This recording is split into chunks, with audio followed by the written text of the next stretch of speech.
All right, guys, I wasn't going to do a part 3. I was going to leave it at that on part 2. Just wanted to show you real quick. If you have issues putting your brake caliper back on and these are in the way, these have little slides. They're springy, okay? So when you put your caliper on, it may be tough to get it back in. Just push those in. They're if you have pins on your vehicle, there'll be 2 pins. This Honda Fit is, the caliper bolts are 12 millimeter, okay?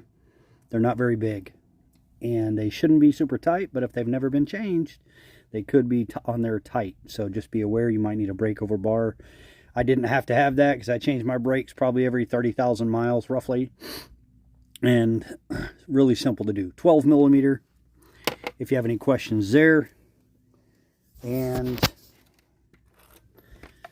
I like to use this guy here. You can use Milwaukee, whatever you got. Ryobi, doesn't matter.